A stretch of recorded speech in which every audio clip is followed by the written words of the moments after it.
اعوذ باللہ من الشیطان الرجیم بسم اللہ الرحمن الرحیم الحمدللہ الصلاۃ والسلام علی رسول اللہ وعلی آلہ آل اللہ واللعنۃ علی اعدائہم اعداء اللہ۔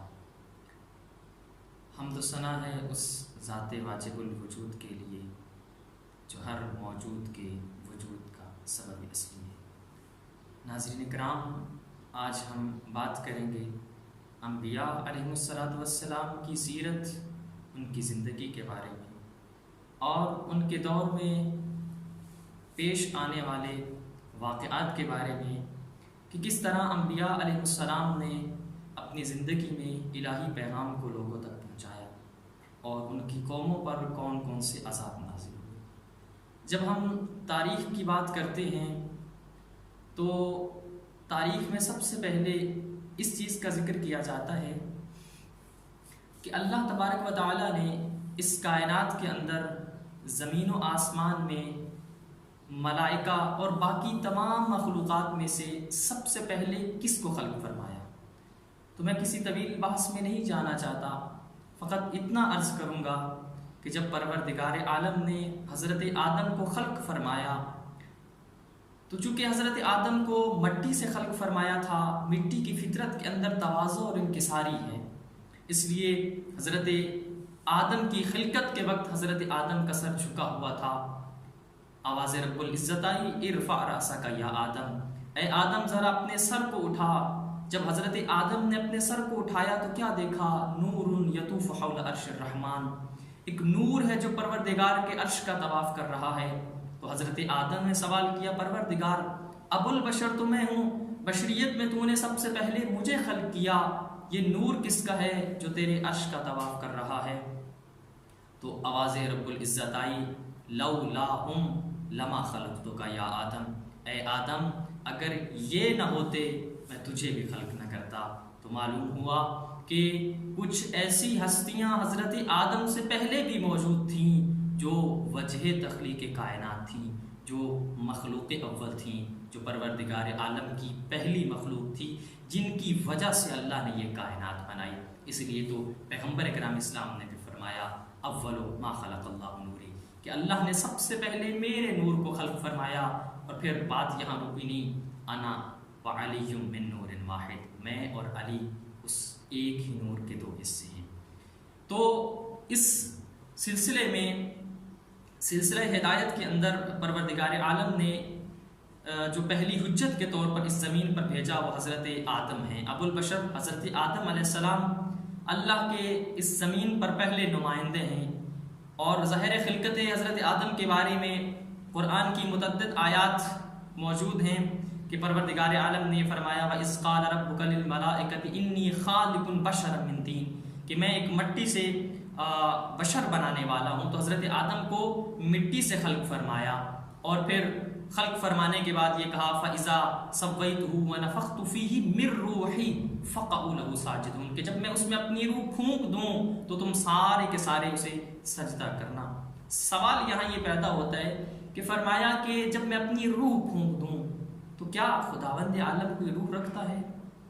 خداوند عالم تو جسم و جسمانیت اور ان تمام چیزوں سے منزہ اور مبرہ ہے، پھر خدا کیوں کہہ رہا ہے کہ میں جب اس میں اپنی روح پھونک دوں؟ تو معلوم ہوتا ہے کہ اس روح سے مراد خداوند عالم کی قدرت ہے، خدا کا وہ حکم ہے۔ جبکہ دیکھتے ہیں کہ یہ جسم اور روح دو الگ چیزیں ہیں، جسم ایک مادی چیز ہے، روح ایک الگ چیز کا نام ہے۔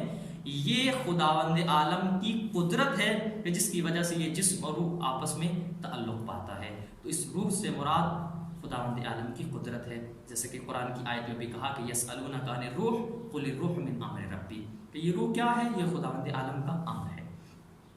تو اب خلقت حضرت آدم کے بعد پروردگار عالم نے دو ایسی فضیلتیں عطا کی حضرت آدم کو جو باقی مخلوقات کو عطا نہیں کی۔ حضرت آدم کو خلق فرمانے کے بعد اس زمین پر اپنا خلیفہ قرار دیا، جیسے کہ سورہ بقرہ کی آیہ مجیدہ 30 بھی اس بات کی طرف اشارہ کر رہی ہے کہ وَإِذْ قَالَ رَبُّكَ لِلْمَلَائِكَةِ إِنِّي جَاعِلٌ فِي الْأَرْضِ خَلِيفَةً، کہ کہا کہ میں زمین میں اپنا خلیفہ بنانے والا ہوں۔ تو اس وقت فرشتوں نے یہ سوال کیا کہ پروردگار کیا تو ایسے کو خلیفہ بنائے گا جو زمین میں فساد کرے گا، خون ریزیاں کرے گا؟ ہم تیری تسبیح کے لیے کافی ہیں۔ تو فرشتے شاید یہ سمجھ رہے تھے کہ خلقت انسانی کا مقصد فقط اور فقط خدا کی عبادت ہے اور فقط ہی تسبیح ہے.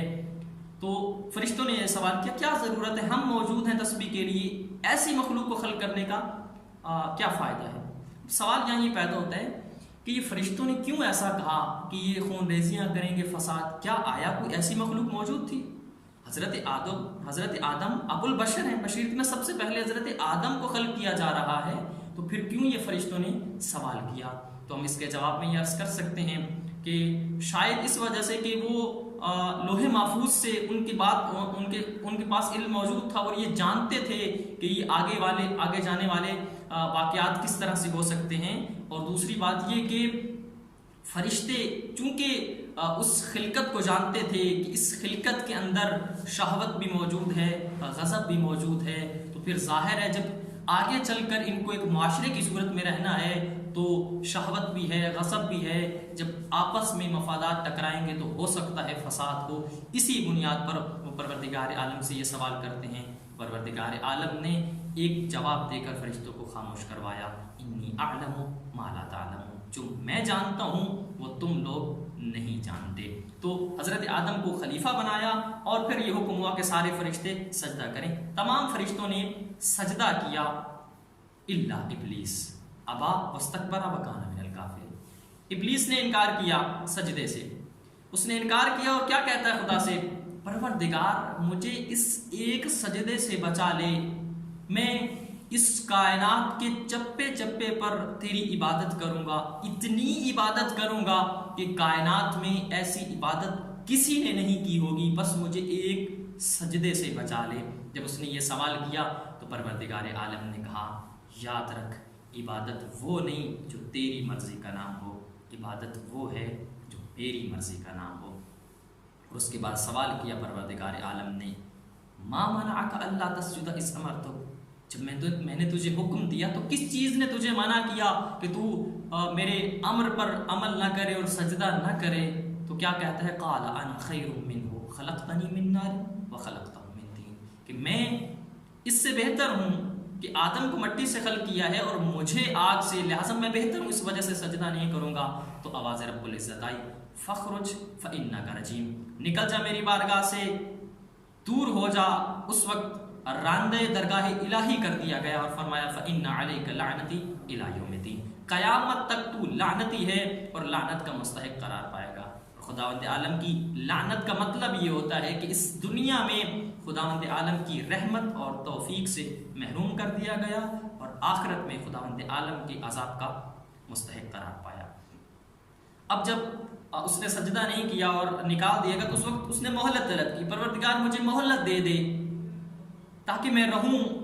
اب پروردگار عالم سے جب مہلت طلب کی تو قیامت تک کی مہلت مل گئی کہ قیامت تک تجھے مہلت دی جاتی ہے. اور پھر اس نے کہا کہ میں خدایا میں تیرے بندوں کو گمراہ کروں گا.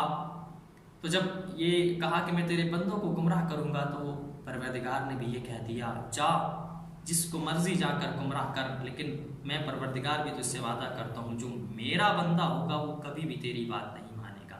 جو میرا عبد ہوگا، جو مخلص بندہ ہوگا، تو معلوم ہوتا ہے مخلص بندہ کیا ہوتا ہے، ایک وہ بندہ جو اپنے آپ کو اللہ کے لیے خالص کر لیتا ہے وہ اللہ کا مخلص بندہ بن جاتا ہے.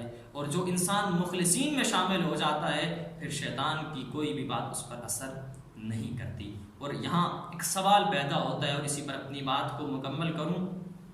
سوال یہ ہے کہ جب ابلیس نے مہلت طلب کی اللہ سے کہ پروردگار مجھے مہلت دے دے، سوال یہ ہے کہ اللہ جب شیطان کو خود مہلت دے رہا ہے تو اس مہلت دینے کا مطلب تو یہ ہے کہ اس ضلالت اور گمراہی کے اسباب خود خداوند عالم نے فراہم کیے ہیں. اگر خدا اسے مہلت نہ دیتا تو آج کوئی بھی ابلیس کی بات کو مان کر گمراہی کی طرف نہ جاتا. تو گویا یہ تو اسباب فراہم کرنے والی بات ہوئی. ہم اس کے جواب میں یہ عرض کر سکتے ہیں، جو علماء نے بہت سارے اس کے جواب دیے ہیں. پہلی بات تو یہ کہ اللہ نے مہلت دی ہے، اس کا مطلب ہرگز یہ نہیں ہے کہ ابلیس کو، شیطان کو اللہ نے انسان پر تسلط دیا ہے.